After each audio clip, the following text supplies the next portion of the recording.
Selamünaleyküm arkadaşlar.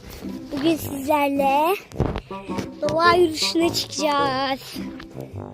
Hadi gidelim.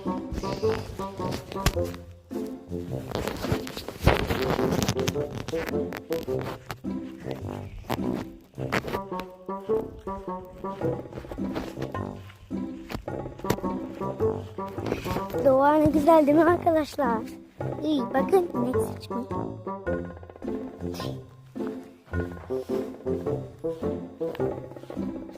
Şimdi koşarak yola çıkıyoruz.